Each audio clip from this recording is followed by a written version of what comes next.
On our anniversary, she threw my gift in the trash. I don't want handmade junk. I didn't argue. I just took it out of the trash. The next day, she saw it in a gallery window with a $10,000 price tag. I watched her throw 3 months of work into the kitchen trash. The wooden box hit the bottom with a thud.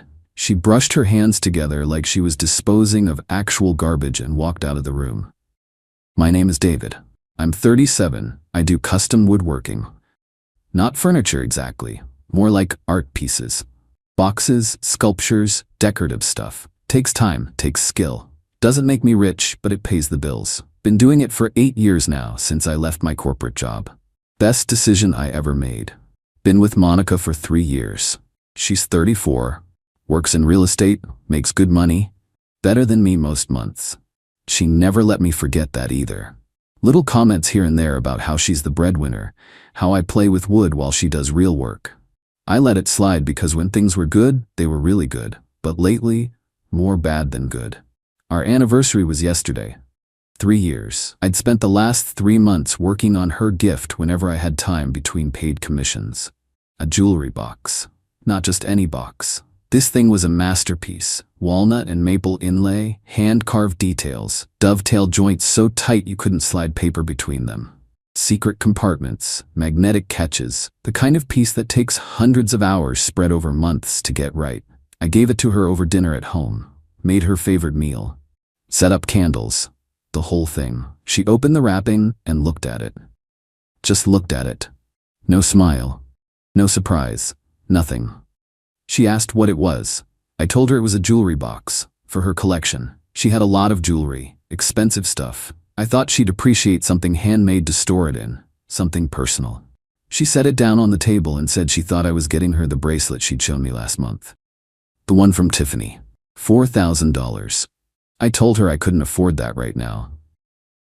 Business had been slower than usual. She picked up the box again, turned it over in her hands like she was inspecting a defective product, and said she didn't want handmade junk. Then she stood up, walked into the kitchen, and threw it in the trash. I sat there for a minute, didn't yell, didn't argue, just sat there processing what happened. 3 months of work, hundreds of hours. In the trash because it wasn't from Tiffany. I got up, walked into the kitchen, and pulled the box out of the trash. It had some coffee grounds on one corner. I wiped it off. Monica was in the bedroom by then. I could hear her on the phone with her friend Tara, telling her about her disappointing anniversary, laughing about the handmade junk her boyfriend tried to pass off as a real gift. I packed the box carefully in bubble wrap and put it in my truck. Went back inside. Monica was still on the phone. I told her I was going out. She waved me off without looking at me. I drove to Hendrick's Gallery downtown. I'd been working with Patricia, the owner, for about 2 years, sold a few smaller pieces through her. She'd been asking me to bring in more inventory, but I usually focused on commissioned work. Had a standard consignment agreement with her already. 50-50 split. Fair terms. Patricia was closing up when I got there. She saw me at the door and let me in anyway. I unwrapped the box and set it on her counter. She put on her glasses and picked it up. Didn't say anything for a few minutes, just examined every detail, every joint, every piece of inlay. She opened it, found the secret compartments, tested the magnetic catches. Finally, she looked at me and asked where I'd been hiding this level of work. I told her I'd been doing it all along. She just hadn't seen my best pieces. This one was supposed to be a gift. Didn't work out.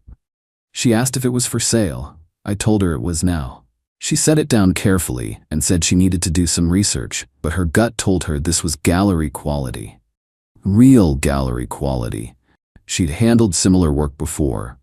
Knew the market, could probably move it for $8,000 to $10,000 if she priced it right. Maybe more to the right collector. I must have looked shocked because she explained that this level of craftsmanship was rare. The inlay work alone was museum quality. She had a few collectors who specialized in fine woodwork. She wanted to photograph it properly, get it appraised, and display it in the front window. Would take a few days to process everything. I told her to do whatever she needed. We went through the paperwork, updated our existing consignment agreement for this specific piece. She'd handle insurance while it was in her possession. I'd get half of whatever it sold for. Standard terms. I drove home feeling something I hadn't felt in months. Not anger, not sadness, just clarity. Like everything suddenly made sense. Monica was already asleep when I got back. Or pretending to be. I didn't care either way. I slept in the spare room. The next morning I got up early and went to my workshop. Had a commission piece to finish for a client. Monica left for work without saying anything to me. I heard her car pull out around 8. Over the next 2 days, Patricia handled the documentation, professional photos, condition report, provenance paperwork. She had an independent appraiser look at it. He confirmed her initial assessment. Comparable pieces had sold for between $8,000 and $12,000 at auction. She decided to list it at $10,500. On Thursday, 3 days after I brought it in, Patricia called. The box was now displayed in her front window. Prime spot, lit perfectly, price tag clearly visible. She'd already had 2 serious inquiries. One collector was coming back Saturday to examine it more closely. I thanked her and went back to work. Didn't think much more about it until Friday afternoon when my phone started blowing up. 8 missed calls from Monica, 15 texts. I read through them. She'd seen the box in the gallery window. Her office was just 2 blocks from Hendrik's gallery. She must have walked past it during lunch, recognized it immediately. The distinctive inlay pattern was hard to miss. She wanted to know what the hell it was doing there. Why was my trash art being sold for over $10,000? This had to be some kind of mistake. I needed to call her right now. I didn't call, just sent one text back. Told her the handmade junk found a better home. Someone who actually appreciated craftsmanship. Then I muted her notifications and finished my workday. She was waiting in the driveway when I got home, car running. She got out as soon as I pulled up. Her face was red. She started yelling before I even got my door open, demanded to know if that was really my box in the gallery, if someone was actually going to pay $10,000 for it. I told her it might sell for that. Patricia had interested buyers. It was properly appraised. Market value for that level of work. Monica's whole expression changed from angry to something else. Calculating. She said we needed to talk. Said maybe she'd overreacted about the gift.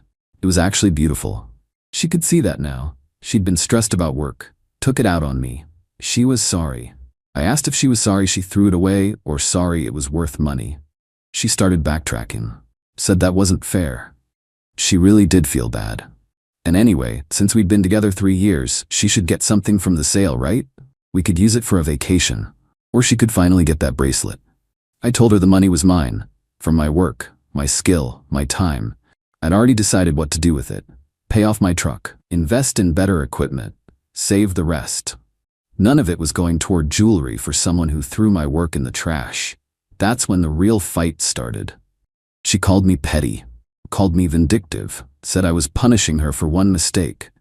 That I should have told her the box was valuable. How was she supposed to know? I explained that value wasn't the point. I didn't make it to sell. I made it for her. Because I loved her. Because I wanted to give her something meaningful, something nobody else had. She threw it away because it didn't come from a store. Because it didn't have a brand name. That told me everything I needed to know about how she saw my work, how she saw me. She tried a different approach. Started crying, said she knew she'd messed up. She wanted to make it right. We could work through this. 3 years together meant something. She loved me. I asked her when she started loving me. Before or after she found out the trash was worth 10 grand. She left. Peeled out of the driveway. I went inside and made dinner. Ate alone. It was peaceful. The next few days were quiet. Monica stayed at Tara's place. Sent me a few texts about needing space. Fine by me. Gave me time to work and think. On Monday, Patricia called. The collector from Saturday had made an offer. $10,000 even. Cash deal. He was serious. Had the funds ready. She recommended accepting. It was a fair price and the buyer was legitimate. Well-known collector in the woodworking art community. I told her to accept the offer. She handled the paperwork. The sale closed on Wednesday. Wire transfer came through Thursday morning. $5,000 in my account after the gallery split. I immediately paid off the remaining $3,000 on my truck. Put $2,000 into a savings account for new workshop equipment. I'd been needing a better lathe for months. Thursday afternoon, Monica showed up at my house unannounced. let herself in with her key. I was in the workshop when I heard the door. Came inside to find her standing in the kitchen. She said she'd been thinking. Maybe we needed to take a break. Really evaluate what we both wanted. She wasn't sure we were compatible anymore. I kept my expression neutral. Told her that was probably smart. She seemed surprised I agreed so easily. She asked if I was even going to fight for the relationship. I asked her what exactly she wanted me to fight for. She said she wanted me to care. To show her I was willing to work on things. I reminded her that I'd spent 3 months caring. Spent hundreds of hours creating something unique for her. She threw it in the garbage and laughed about it to her friends. Now she wanted me to fight for the relationship? That ship sailed when the box hit the trash can. She got defensive, said I was never going to let that go, that I was holding one mistake over her head forever. I told her it wasn't about holding grudges. It was about seeing clearly for the first time. She valued things she could show off, things with price tags and brand names. I valued time and effort and meaning. We wanted fundamentally different things. She'd actually done me a favor by showing that so clearly. She grabbed a few more of her things and left. Told me I'd regret this, that I was giving up something good over my ego. I went back to work. The following week brought developments I hadn't expected. The collector who bought the box reached out to Patricia. He wanted to discuss a potential commission. One custom piece. Similar style to the jewelry box. Budget of $12,000. Was I interested? I was very interested. Patricia set up a meeting. The collector, his name was Richard, flew in from San Francisco 2 weeks later. We spent 3 hours discussing the commission, what he wanted, my process, timeline. He was knowledgeable about woodworking, asked good questions, appreciated craftsmanship. We agreed on terms, half up front, half on completion. 6-month timeline. I had the deposit in my account within a week. This changed everything. One commission led to visibility. Patricia started pushing my work harder, put together a proper portfolio, reached out to other galleries. Within a month, I had interest from 2 more galleries. One in Denver, one in Portland. Both wanted to carry my pieces on consignment. Monica's friend Tara called me about 3 weeks after the breakup. Said Monica was struggling. She'd realized she made a huge mistake. She wanted to apologize properly. Could we meet for coffee? I told Tara that Monica had my number. If she wanted to apologize, she could call me directly. Tara said Monica was embarrassed. She'd acted badly and knew it. She just needed a chance to make things right. I asked Tara a simple question. Would Monica be reaching out if the box had sold for $50 instead of $10,000? Tara went quiet for a long moment. Then she admitted Monica had been talking constantly about the money, about how she didn't realize I was actually talented, how she could have had a piece worth thousands, about my new commission and gallery interest. I thanked Tara for her honesty and ended the call. That told me everything I needed to know. 4 weeks after the breakup, Monica showed up at my workshop unannounced.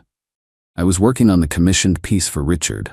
She walked in despite the closed sign on the door. Started talking about how we needed to discuss our relationship. I set down my tools and told her she needed to leave. I was working. She saw the piece I was building. The expensive wood. The detailed plans spread out on my workbench. Her eyes went wide. She asked if this was another commission. I told her it was. A $12,000 commission. She asked how many of those I was getting. I told her that wasn't her business anymore. She needed to leave. She changed tactics, said she'd been doing a lot of thinking. She understood now what she'd lost. Not just the relationship, but the chance to be with someone whose work was being recognized. She could support my career now. She understood the value of what I did. I asked her the same question I'd asked Tara. Did she understand the value before the price tag or after? She struggled with that, kept trying to say it wasn't about the money. But everything she'd said revolved around recognition and commissions and gallery representation. Nothing about me, nothing about us, just about what my work was becoming. I told her we were done, completely. She needed to stop showing up at my workshop. She started crying, real tears this time. Said she loved me, that she'd made a mistake, but people make mistakes. I couldn't just throw away 3 years. I reminded her that she threw away 3 months of my work without a second thought. Called it junk. Laughed about it to her friends. Now she wanted me to believe she loved me. She loved the idea of being with someone whose work sold for thousands. That wasn't the same thing. She tried to hug me. I stepped back. Told her I'd drop off the last of her stuff at Tara's place this weekend. We were done talking. She needed to leave now. She finally left. I watched her car disappear down the street and felt nothing but relief. 6 weeks after the breakup, I finished Richard's commission. He flew back out to see it. Spent an hour examining every detail. He was thrilled. Paid the balance immediately. Then asked if I'd be interested in doing 2 more pieces, smaller scale, $8,000 each. His friends had seen the jewelry box and wanted similar work. I accepted. This was becoming real, sustainable. I raised my rates, started being more selective about commissions, focused on pieces that challenged me. That pushed my skills. 2 months post-breakup, a local arts magazine reached out. They were doing a feature on emerging artisans in the area. Patricia had recommended me. They wanted to do an interview and photo shoot. I agreed. The article came out a month later. Big spread. Photos of me in my workshop. Pictures of several pieces, including the jewelry box. Richard had given them permission to photograph it. The article talked about my journey from corporate work to artisan, mentioned the growing gallery representation, the commissioned work, the waiting list I now had. My phone exploded with inquiries. 4 new galleries wanted to talk, 8 commission requests, 2 more interview requests from bigger publications. My website traffic crashed from the load. I had to upgrade my hosting plan. Monica sent me a link to the article, just wrote 1 word. Wow. I didn't respond. 3 months after the breakup, I ran into Monica at a restaurant. I was there with Patricia and a potential client. Business dinner. Monica was with some guy I didn't recognize. Younger than me. Suit and tie. She saw me immediately. I gave her a polite nod and turned back to my conversation. I watched her out of the corner of my eye, though. She kept glancing over, talking to her date, but watching me. At one point, she excused herself, headed toward the restrooms. I needed to use the restroom myself. When I walked down the hallway, she was waiting, asked how I was doing. I said I was good. Business was good. She said she'd seen the article, was happy for me, proud even. I thanked her and tried to walk past. She blocked my path slightly, said she'd been seeing someone new but it wasn't serious. She still thought about me, about us. Wondered if there was any chance we could talk, really talk. I told her I was happy she was moving on. I had too. She asked if I was seeing someone. I told her that wasn't relevant. What was relevant was that I'd learned something important from our relationship. I'd learned not to ignore red flags, not to stay with someone who didn't respect my work or my time. She'd taught me that lesson clearly. I was grateful. Her face fell. She asked if I'd ever forgive her. I said there was nothing to forgive. She'd shown me exactly who she was. I'd believed her. Now we'd both moved on. I wished her well. I walked past her to the restroom. When I came back out, she was gone. Her date was sitting alone looking confused. I went back to my table and closed a $15,000 commission with my potential client. 4 months after the breakup, I opened my own studio space. Small place, combination workshop and gallery. Patricia helped me set it up, gave me advice on layout, lighting, display. She'd become a genuine friend and mentor through all of this. The opening night was busy. Sold 3 pieces, booked 5 new commissions. My parents came, my sister. Real friends who'd supported me through the career change years ago. Monica showed up. I saw her outside through the window. She was dressed up, looked like she'd put real effort into it. She stood there for about 10 minutes, just watching through the glass. Never came in. Eventually she left. That was 5 months ago. Haven't heard from her since. My business is thriving. The commissioned work keeps coming. Richard became a regular client. His network of collector friends has kept me booked solid for the next 8 months. I've raised my prices twice. Still can't keep up with demand. I've been seeing someone new for the last 6 weeks. Her name is Rachel. She's a librarian, knows nothing about woodworking, but asks questions because she's genuinely curious. Wants to understand what I do and why I love it. She came to my studio 2 weeks ago. Spent an afternoon just watching me work. Said it was meditative, peaceful. She liked seeing something beautiful get created from raw materials. When I gave her a small wooden bookmark I'd made, she cried. Said it was the most thoughtful gift she'd ever received. She carries it in her purse, shows it to people. Not because it's worth money, because someone made it specifically for her. That's the difference. That's what I was looking for all along. The jewelry box lives in Richard's private collection now. He sends me photos occasionally. Keeps it in his study, uses it to store his late wife's jewelry, says it makes him think of permanence, of things built to last, of the value in craftsmanship. Monica reached out one final time, 6 months after everything ended. Long email, apologized for everything, said she'd grown as a person. She understood now what she'd lost, not the money or the status, but me, the relationship, the future we could have had together. She'd been shallow and materialistic. She'd changed. Would I consider meeting for coffee? Just to talk. No expectations. I read the email twice, then I deleted it. Some things can't be fixed. Some bridges burn completely. She threw away something valuable because she couldn't see past the surface, because it didn't have a brand name or come from the right store. That told me everything about her values, about her character. Maybe she'd changed. Maybe she hadn't. Either way, it didn't matter anymore. I was building something here. A life, a career, a reputation.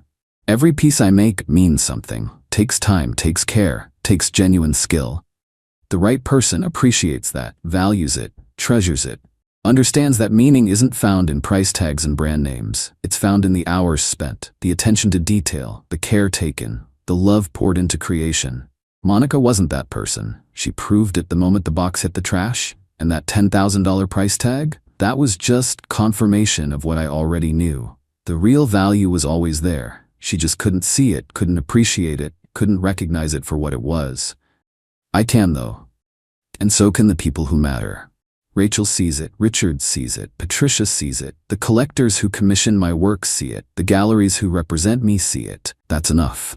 That's everything. On our vacation, she whispered, "This is the basic package. My ex would have gotten the platinum." I smiled and said, "Let me fix that." I then called the front desk, canceled our basic room, and used the refund to buy a one-way, first-class ticket home for myself. Her tearful calls from the hotel lobby were my new favorite playlist. All right, I'm going to preface this by saying, I'm not one for drama. Most of my friends would describe me as chill, maybe even too laid back. My mother says I'm conflict avoidant to a fault. But there comes a point where even the chillest person needs to draw a line, and apparently mine is being compared to an ex while standing in a resort lobby in Maui. I, 37M, met Vanessa about a year ago at a friend's housewarming party. She was stunning, tall, athletic, with this infectious laugh that made everyone want to be in on the joke. We hit it off immediately, talking for hours about everything from obscure 80s movies to our shared love of kayaking. Things moved pretty quickly after that. Within 3 months, we were practically living together at my place. I own a small but decent house just outside the city. And by 6 months, we were talking about future plans. I'm not usually one to rush into things, but when you know, you know. Or so I thought. The thing about Vanessa is that she comes from money. Like, serious money. Her father owns a chain of car dealerships across 3 states, and she grew up with the kind of privilege I can't even fathom. Meanwhile, I'm a civil engineer who makes a good living, but certainly not multiple vacation homes money. This disparity never seemed to be an issue. If anything, she would joke about how refreshing it was to date someone who wasn't trying to access her trust fund. For our 1-year anniversary, I wanted to do something special. I'd been saving for months to take us to Hawaii. Not an easy feat on my salary, but I managed to put together enough for a decent 7-day stay in Maui. Not 5-star luxury, but a perfectly nice beachfront resort with good reviews. I was proud of this trip. It represented months of careful budgeting and planning. One thing I'd done right was purchase comprehensive travel insurance. My buddy works in the industry and always insists it's worth the extra cost. You never know what might happen, he'd said. If only he knew how prophetic those words would be. When I told Vanessa about the trip, she seemed genuinely excited. She'd been to Hawaii many times before, but said she was thrilled to experience it through fresh eyes with me. She even offered to contribute, but I declined. This was my gift to her, and I wanted to cover it. We arrived in Maui last Monday. The flight was long but uneventful, and we were both buzzing with excitement as we took the shuttle to the resort. The place was exactly as advertised. Clean, well-maintained, with a beautiful view of the ocean. Not the Ritz-Carlton, but hardly a Motel 6 either. The check-in process was smooth, with the friendly desk clerk explaining the amenities included in our package: access to the main pool and beach, complimentary breakfast, and a welcome cocktail at the bar. She mentioned there were other packages available with additional perks like spa credits and exclusive access to the adults-only infinity pool, but ours was the standard option. That's when I felt Vanessa stiffen beside me. As we walked away from the desk toward the elevators, she leaned close and whispered, "This is the basic package. Jason would have gotten the platinum." Jason, her ex. The investment banker she dated for 2 years before me. The guy who apparently still occupied prime real estate in her head. I froze mid-step, my luggage handle suddenly very interesting as I processed what she'd just said. "Excuse me?" She must have realized how it sounded because she quickly backpedaled. "Oh, I didn't mean anything by it, just making an observation. This is great, really." But the damage was done. In that moment, something inside me just clicked. Or maybe unclicked. Like a switch being flipped, turning off whatever rose-colored filter I'd been seeing our relationship through. Because this wasn't the first comment of its kind. There was the time she mentioned how Jason would have known to make reservations at that trendy restaurant weeks in advance. The offhand remark about Jason's BMW being smoother than my Honda. The way she'd sometimes look at my modest house and say she found it refreshingly cozy compared to the luxury condo she shared with, you guessed it, Jason. I'd let these comments slide, telling myself they were innocent observations rather than comparisons. But standing there in that resort lobby, exhausted from travel and suddenly feeling like my carefully planned gift wasn't good enough, I couldn't ignore it anymore. "Let me fix that," I said with a calmness that surprised even me. "What? No, seriously, this is fine. I was just, give me a minute." I walked back to the front desk, leaving Vanessa with our luggage. The same friendly clerk looked up at me with a smile. "I'd like to make some changes to our reservation," I said. "Of course, sir. What can I help you with?" "I'd like to cancel my stay and request a refund." Her smile faltered. "Is there a problem with the room?" "No, the room is exactly as advertised. I just won't be needing it anymore." She looked confused but began typing on her computer. "Sir, I should mention our cancellation policy does include some penalties." "I have travel insurance that covers cancellations," I explained, pulling up the policy on my phone. "I understand there might be some paperwork, but I'd like to start the process." She looked relieved at this information and continued typing. "It should take 2 to 3 business days for the refund to process through your insurance, but I can cancel the reservation now." "That's perfect, thank you." While she processed the cancellation, I pulled out my phone and opened the airline app. I'd already checked flight availability earlier that day. Old habit from my backpacking days, always knowing your exit options. There was a first-class seat available on a flight to Seattle, departing at 9 p.m., about 5 hours from now.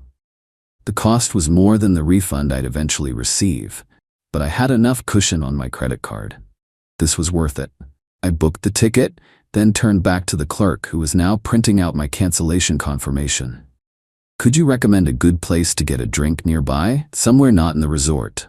And is there any chance the Bell staff could store my luggage for a few hours until I need to head to the airport?" She looked puzzled, but professional. "Of course, sir. The Bell desk can hold your luggage, and I'd recommend the Tiki Hut bar, about a half-mile down the beach. Very nice sunset views." I thanked her, arranged for my luggage to be held, and walked back to Vanessa, who was now looking both confused and irritated. "What's going on? Did you upgrade us?" "Not exactly." I handed her the cancellation confirmation. "I've canceled our stay." Her face went through about 5 emotions in 3 seconds. "You? What? Why would you do that?" "Because I'm going home. Tonight. I've already booked my flight." "This is a joke, right? Because of what I said. Come on, I didn't mean anything by it." I took a deep breath. "It's not just what you said. It's what you've been saying for months. I'm tired of being compared to Jason. I'm tired of feeling like I'm some downgrade you're settling for, so I'm removing myself from the equation.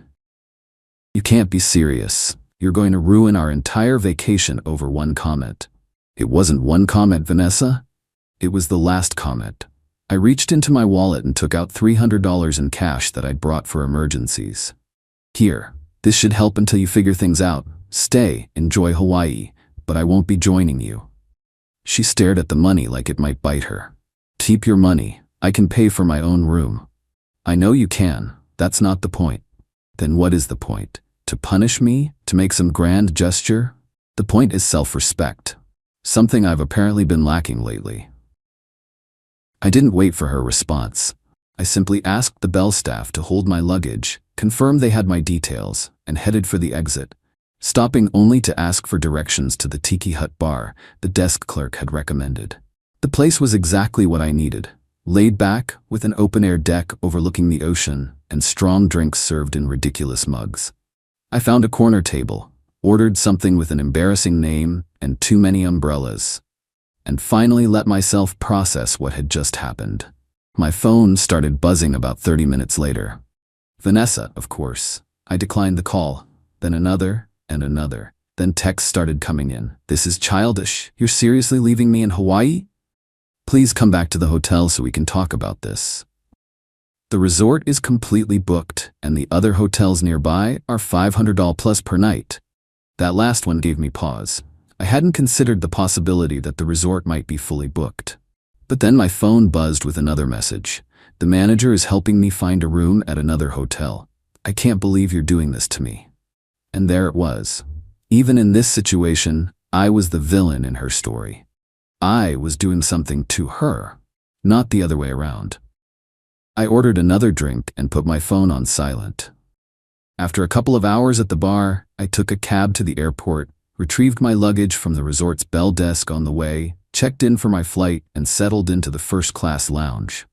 I'd never flown first class before. The closest I'd come was economy plus on a work trip to Denver. But sometimes you need to treat yourself, especially when your anniversary vacation implodes spectacularly. As boarding time approached, I finally checked my phone again. 17 missed calls and a barrage of text messages that evolved from angry to pleading to borderline threatening. The last one read, "I've booked a room at the Hyatt, much nicer than your choice anyway. Call me when you stop being ridiculous."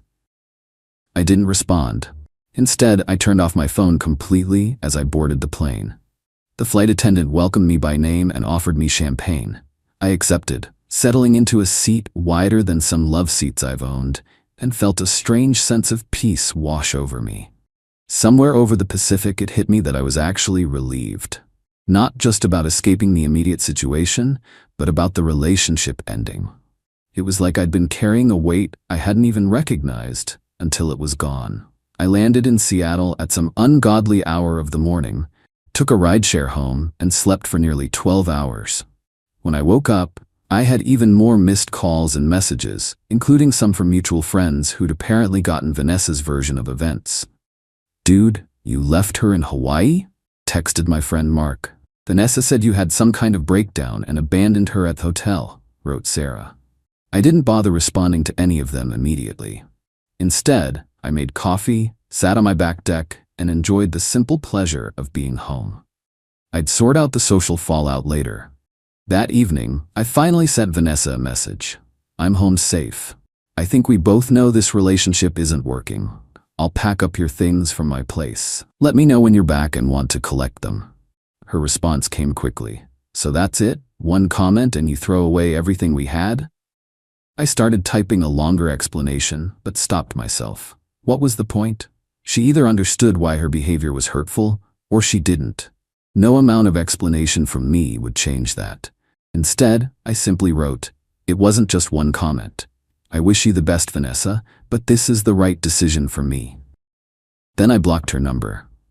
The next few days were strangely peaceful.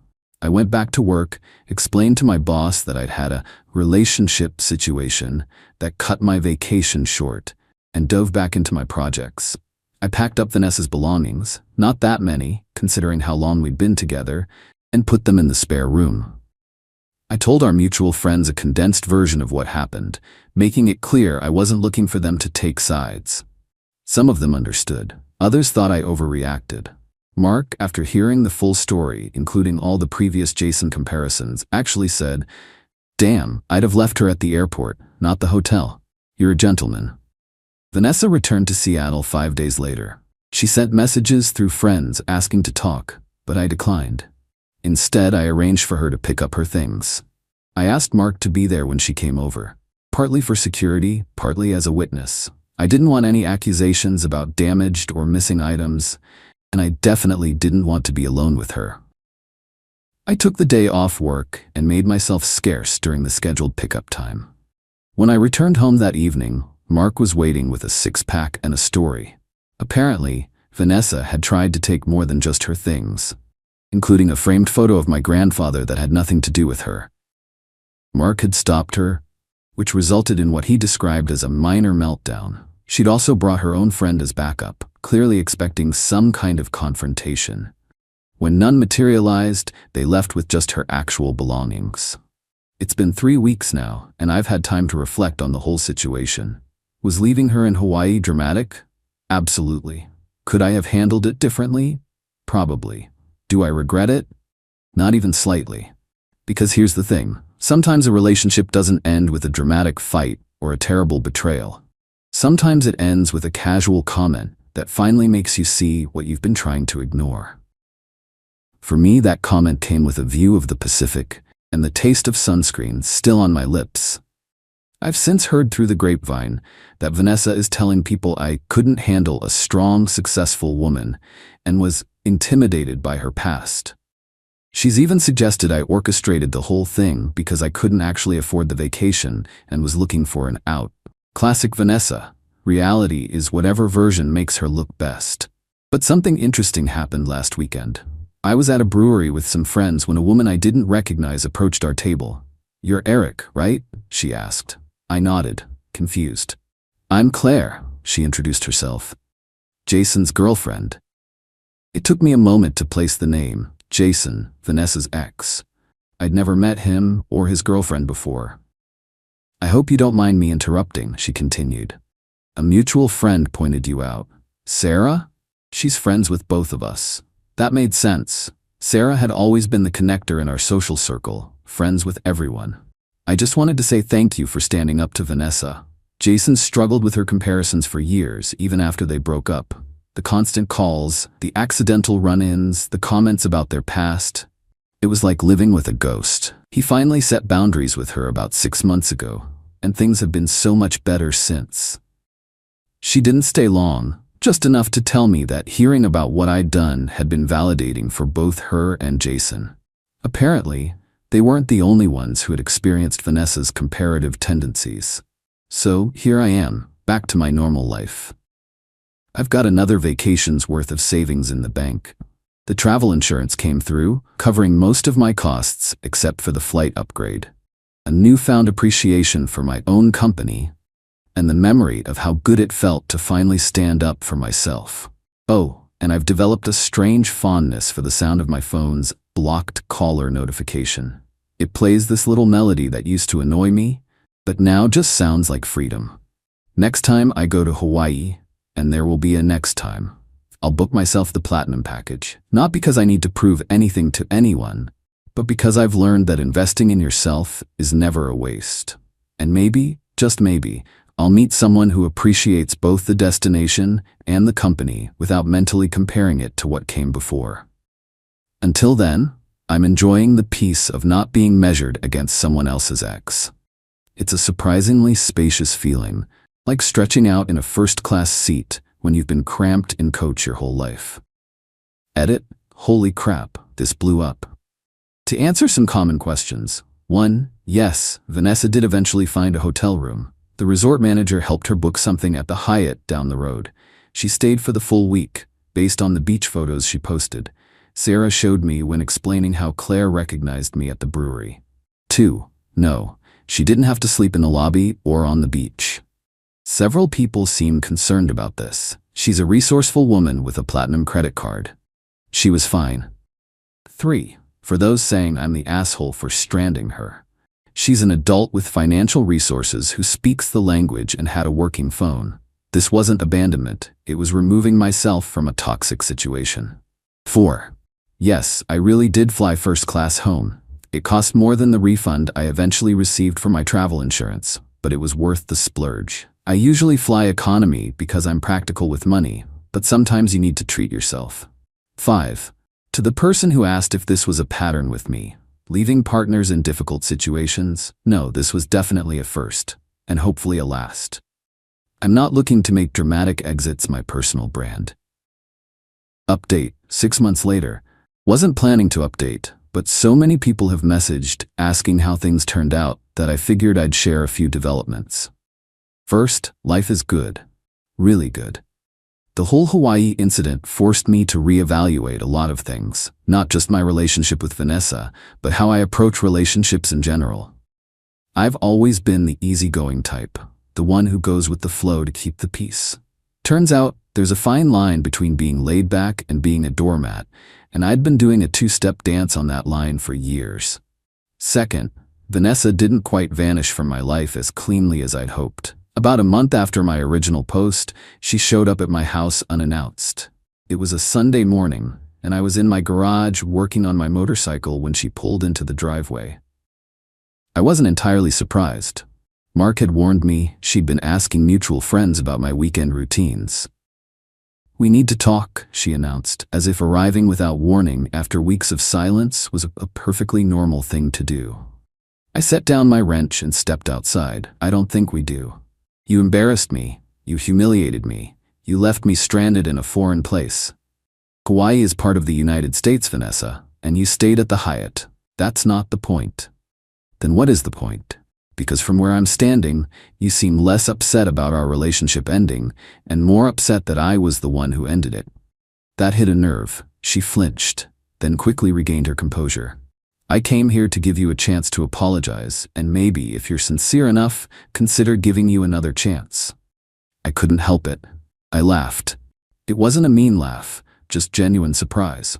"I don't want another chance. What we had wasn't healthy. I wasn't happy. Because of one comment about a vacation package? Because I was constantly being compared to your ex? Because nothing I did was ever quite good enough on its own terms? Because a relationship should lift you up, not slowly erode your self-worth?" She stared at me like I was speaking a foreign language. Then in a quieter voice, "So that's really it? You're not even willing to try?" "I did try, for a year. It's your turn to try. Try to understand why what you were doing was hurtful. Try to do better in your next relationship." She left shortly after that, looking more confused than angry. I almost felt sorry for her. Almost. Third development, I did go back to Hawaii. In February, I took a solo trip to Kauai, stayed at a nice but not extravagant resort, hiked the Na Pali coast, took a helicopter tour, and had dinner with a cool couple I met on a catamaran sunset cruise. It was exactly the vacation I wanted, with exactly the company I chose, myself. Fourth, and perhaps most surprising, Jason reached out to me. After Claire's brewery introduction, he sent me a message through Sarah asking if I'd be open to meeting. We got together for a beer, which should have been awkward, but somehow wasn't. He's actually a decent guy who, like me, just got caught in Vanessa's comparison cycle.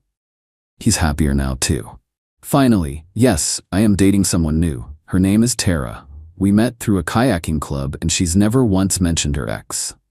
Not because she doesn't have one, she was married for 8 years, but because she understands that the past is the past, and each relationship deserves to be experienced on its own terms. The other day, we were planning a weekend trip to Portland, and I caught myself asking if she'd been there with her ex-husband.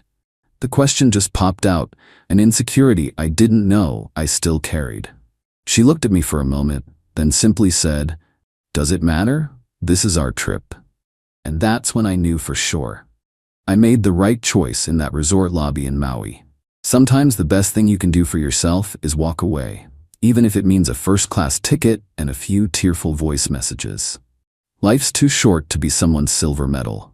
Book the platinum package for yourself and enjoy the view. Update, 1 year later. Just a quick note to say that Tara and I got engaged last weekend. I proposed during a kayaking trip, fitting, since that's how we met. No luxury resorts, no elaborate schemes, just two people who genuinely enjoy each other's company, making a commitment in the middle of a lake at sunrise. And yes, we're planning a honeymoon in Hawaii. Platinum package, of course.